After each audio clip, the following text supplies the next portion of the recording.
What's going on, my fellow Jedi and Padawans? Welcome back to another Jedi gaming video. Thank you guys so much for coming back to the channel, and if you guys are new, welcome.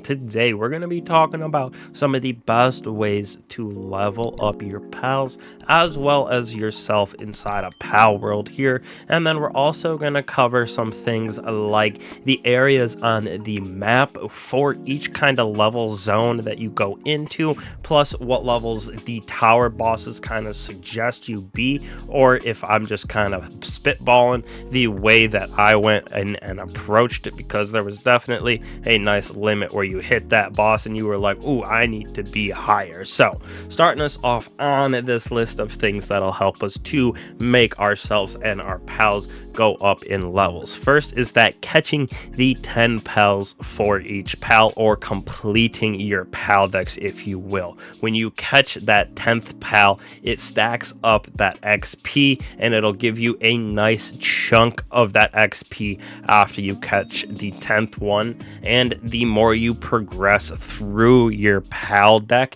the more XP you gain. So for the first 10 pals, let's say, that you catch with the 10 pals and complete those in total, you get a certain amount, 30,000 XP. But once you catch that, a 15th pal for the 10 total, it'll give you like 45,000 XP. So the more pals you catch, or I should say the more stacks of 10 that you complete for certain pals, the farther you go, the more XP you get. So definitely one of the best ways and quickest ways early game to level up yourself specifically, as well as whatever pals you have on you. But you're obviously going to upgrade your pals later on as well with getting stronger ones, so you will save some of that for the end, which is kind of our second way that we're going with this. Is once you kind of reach that level when you kind of maxed out or plateaued and you're trying to get some of that end game pals, Astagon, Anubis, Blazamute, stuff like that, when you have to really get in there with some of those decked out pals, you got to level them up definitely via the tower bosses or going through the alpha pals. So the tower bosses are definitely going to give you some of the best XP in the game, even at that early game. Like I said, some of those tower boss levels that you have to reach, like the first one is around 15 in my opinion for the level for that first tower boss, but then you go through it that early game and you're getting a good chunk of XP, like 70,000 every single time you clear that boss out. Maybe a little bit less if you keep doing it. There seems to be a time where all of a sudden it just cuts it down by a 10th, so do look out for that when you're farming those tower bosses. Now, kind of like I said as well, we are throwing the alpha pals on this list as well, so going around to all of those areas on the map that have the circles and the check marks that you can go to, whether that be entering that little fighting arena via the circle that you go into. You can also find some of the pals inside of the old mine shafts that are the alpha pals, but when you defeat these, they also give you a good amount of XP.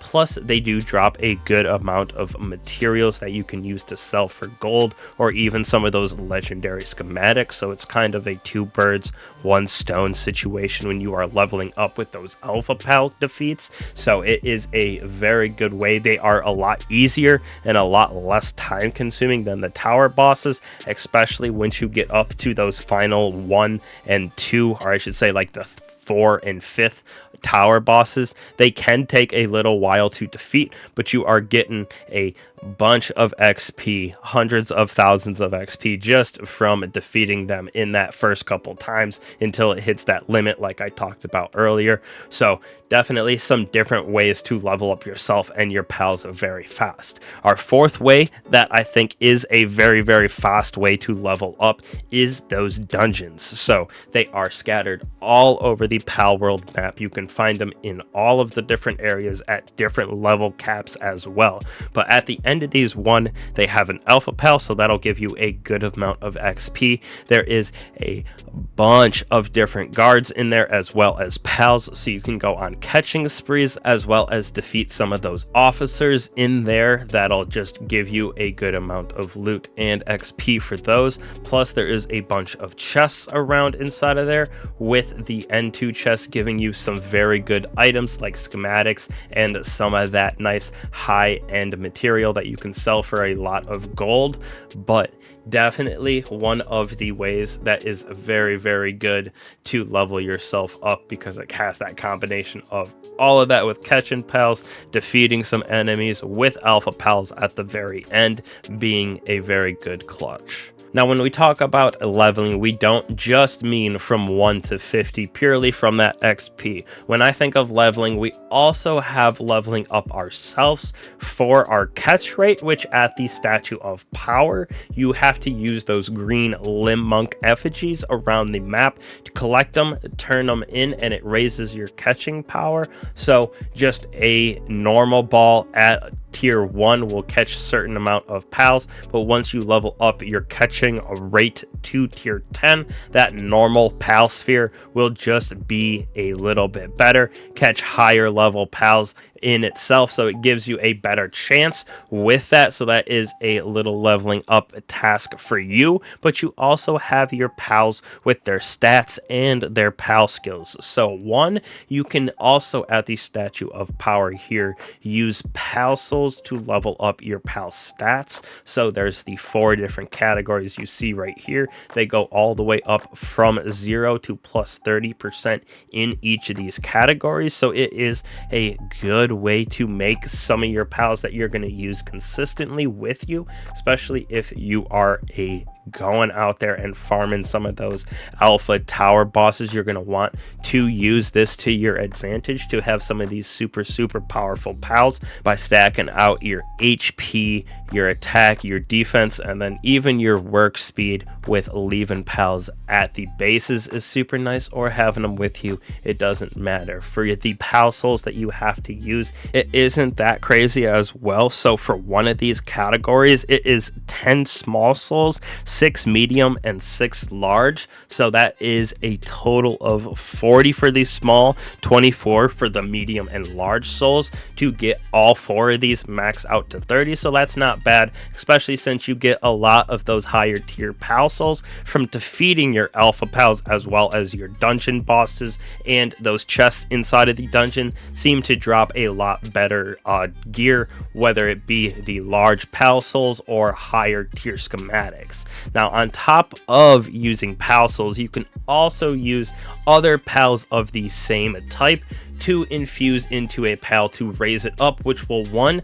raise its stats, plus once you raise it all the way up to its max, it'll max out its partner skill as well as its work suit abilities. So it takes a little bit of pals to actually reach that max. The first level, it only takes 4, but after that, to reach level 2, it's 16, reach level 3, it's 32, and that final level at star 4 is 64 pals. So it is a bunch of pals that you have to infuse into that one pal, but once you get it maxed out, like you can see here with my Anubis, it goes up in the handiwork to tier 5. Its mining went up, plus its pal partner skill with that Earth Guardian also went up another level. So it makes it so much better with the pals that you're going to be using for combat when you're taking it into those dungeons, tower, alpha pal fights. It is so clutch when you have all of these stats maxed out. It feels like you are one of those legendary pals that you are just going out and having to fight that has like 13,000 XP that isn't a tower boss. Now, 2 quick things as well for the level guide that'll help you out for catching those pals. You can see right here we have a map of the Palworld area that shows the different levels of the pals that you will encounter. So this is a good little map that you can use when going around with the alpha pals that you have to fight, as well as going around with having to catch the 10 different pals of that same version. You kind of know where you have to go based on your level. Plus, with the different pal spheres that you have, they catch basically at level 1 to level 10 is that first original pal sphere. It basically goes up by 10s every single pal sphere that you get, so that kind of helps you base on where you're going for your fights, as well as catching your 10 pals this map right here. And last but certainly not least, for our tower bosses that we have to approach and fight, I think roughly how I judged it and how I fought the different enemies is with this version is the first tower boss that I went with, like I said earlier, was about level 15 is what I fought it at. You can go in a little bit lower for sure and still beat that Grisbolt. The next one is definitely that icy one. Get up to about level 25 or 30 seems to be what I needed to go to. 25 on the low end, 30 on the higher end for that second one. Now, in the last three, they are all very close to each other, needing to be 40 plus for all of these. At the third one over in the lava mountain with the Orzerk over here is roughly level 40 on the low end. I would go even up to 45 for this one as well for fighting that Orzerk, but it does reward a lot of XP.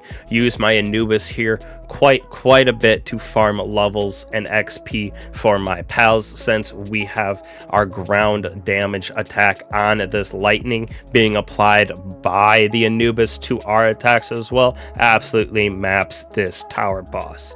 Now for the fourth one up in the right hand corner, I would say go definitely 45 48 for this one, even up to 50 max level for sure for the last one. So this one in second to last, you want to go 45 to 50 for fighting that Flaris. Has a couple different wild attacks. Since you want to put out water, it has electric attacks to back it up, so it definitely slaps really hard. And then that last one up in the left corner in the snowy mountains up there with Shadowbeak absolutely slaps you up. So I would go around the same thing, 45 to 50. You can get away with 45 if you are going in there with some of these stacked out pals, like I said, with leveling them up with pal souls as well as with the other pals and just getting your level up there. But 100% want to be closer to 50, the better for these last two tower bosses. So hopefully that was kind of an all-entailing leveling guide for y'all. Know it was a lot of information thrown at you, but hopefully